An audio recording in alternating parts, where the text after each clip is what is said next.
नमस्कार, आप देख रहे हैं लाइव बिहार और मैं हूं आपके साथ विशाल झा। जैसा कि आप सभी जानते हैं कि पूरे देश भर में कोरोना संक्रमितों की संख्या जो है वो लगातार बढ़ती जा रही है।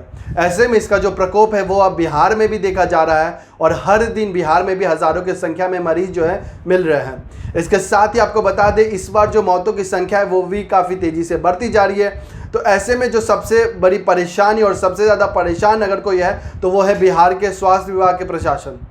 तो कहीं ना कहीं बिहार की स्वास्थ्य व्यवस्था इस तरह से लचर है कि इसके जो अस्पताल प्रशासन है वो दिन रात अपनी मेहनत पूरी करते रहते हैं, कहीं ना कहीं ये जो संक्रमण की संख्या है उन्हें कंट्रोल में करने की, उन्हें अपने अंदर लाने की। लेकिन जिस हिसाब से जो संक्रमण का केस बढ़ते जा रहा है उनसे अस्पताल प्रशासन की जो परेशानियाँ हैं वो भी काफ़ी बढ़ती जा रही है।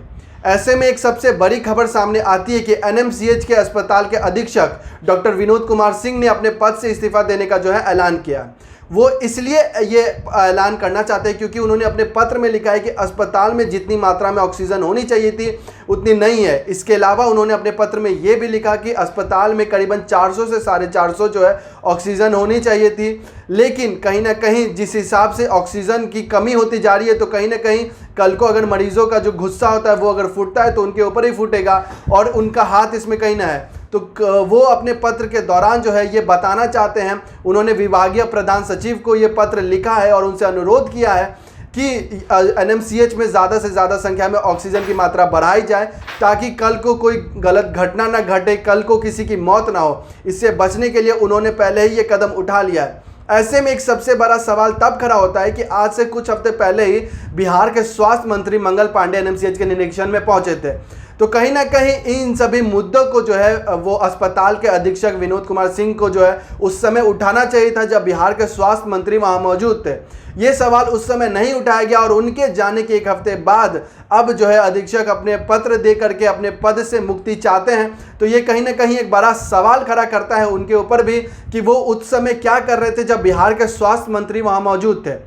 तो ऐसे में सबसे बड़ा सवाल खड़ा होता है कि प्रशासन उस वक्त क्या करते रहती है जब कोई भी बड़ा मंत्री या कोई भी बड़ा अधिकारी निरीक्षण करने के लिए आता है। वो उस समय तो अपनी समस्याओं को नहीं बताते, उसके बाद जो है अलग अलग तरीका अपनाते हैं ताकि लोगों को ये बता सके कि हम इस चीज़ के जो है वो जिम्मेदार नहीं है, कहीं ना कहीं सरकार जिम्मेदार है।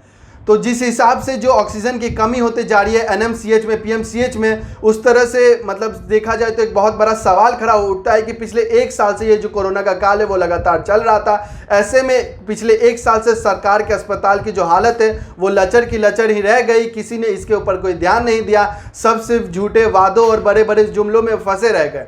ऐसे में एक और सवाल तब बड़ा खड़ा हो जाता है कि जहां पटना के अलग अलग अस्पताल जो हैं, चाहे वो प्राइवेट अस्पताल हो चाहे वो सरकारी अस्पताल हो, वो अलग अलग राज्यों से जो है वो ऑक्सीजन की मांग कर रहे हैं। वो लोग लगातार अनुरोध कर रहे हैं कि बाकी जिलों में जहां पे ऑक्सीजन की संख्या ज़्यादा है वो दे दी जाए। तो ऐसे में कहीं ना कहीं एक ये भी सवाल खड़ा होता है कि जैसा कि आप सभी जानते हैं कि हर लोग पटना आने में सक्षम नहीं होते हैं। जब ये बुरी परिस्थिति आती है, जब किसी की जान का संकट आता है तो वो सारे लोगों को पटना आने में काफ़ी समय लगता है। ऐसे में जो भी मरीज़ होते हैं वो सबसे पहले जो है वो जिला के अस्पतालों में भागते हैं। अगर वहीं पे ऑक्सीजन की कमी पाई जाएगी तो वो सारे मरीजों को पटना आते आते ही काफ़ी देरी हो सकती है और उनकी जान जो है काफ़ी ज़्यादा खतरे में आ सकती है।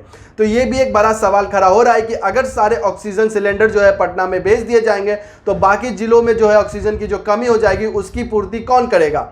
तो कहीं ना कहीं इन तरह के तमाम सवाल खड़े हो रहे हैं कि जब अभी अंतिम समय में जाके अधीक्षक अपने पद से जो है मुक्ति पाना चाह रहे हैं। बिहार के स्वास्थ्य मंत्री अलग अलग दावे कर रहे हैं लेकिन उसकी पूर्ति नहीं हो पा रही है। ऑक्सीजन सिलेंडर की कमी, बेड की कमी, अस्पताल में चिकित्सकों की कमी, ये सारी कमी पिछले एक साल से सुनाई तो पड़ रही है लेकिन इसका जो समाधान है वो कहीं ना कहीं देखा नहीं जा रहा है। तो इस हिसाब से जो है बिहार के स्वास्थ्य मंत्री और बिहार के स्वास्थ्य विभाग को जो है काफ़ी ज़्यादा सीरियस होना पड़ेगा, काफ़ी ध्यान एकत्रित करना पड़ेगा ताकि वो इन सभी सुविधाओं को ठीक कर पाए। जैसा कि आप सभी जानते हैं कि आज सर्वदलीय बैठक भी है। ऐसे में बिहार में लॉकडाउन की भी जो है वो बातें चल सकती है, वो लॉकडाउन लग सकता है। तो कहीं ना कहीं अस्पताल प्रशासन को, बिहार सरकार को इस चीज़ के लिए पूरी तरह से तैयार होना पड़ेगा ताकि कल को कोरोना संक्रमित संख्या जो है वो ज़्यादा बढ़ती है तो उन्हें जो है अपने काबू में पाया जाए और उन सभी मरीजों का जो है इलाज किया जाए। ऐसे ही तमाम खबरों के साथ जुड़े रहने के लिए हमारे फेसबुक पेज को लाइक और फॉलो करें। इसके साथ ही हमारे यूट्यूब चैनल को सब्सक्राइब भी करें। धन्यवाद। पर सब्सक्राइब और फेसबुक पर लाइक जरूर करें।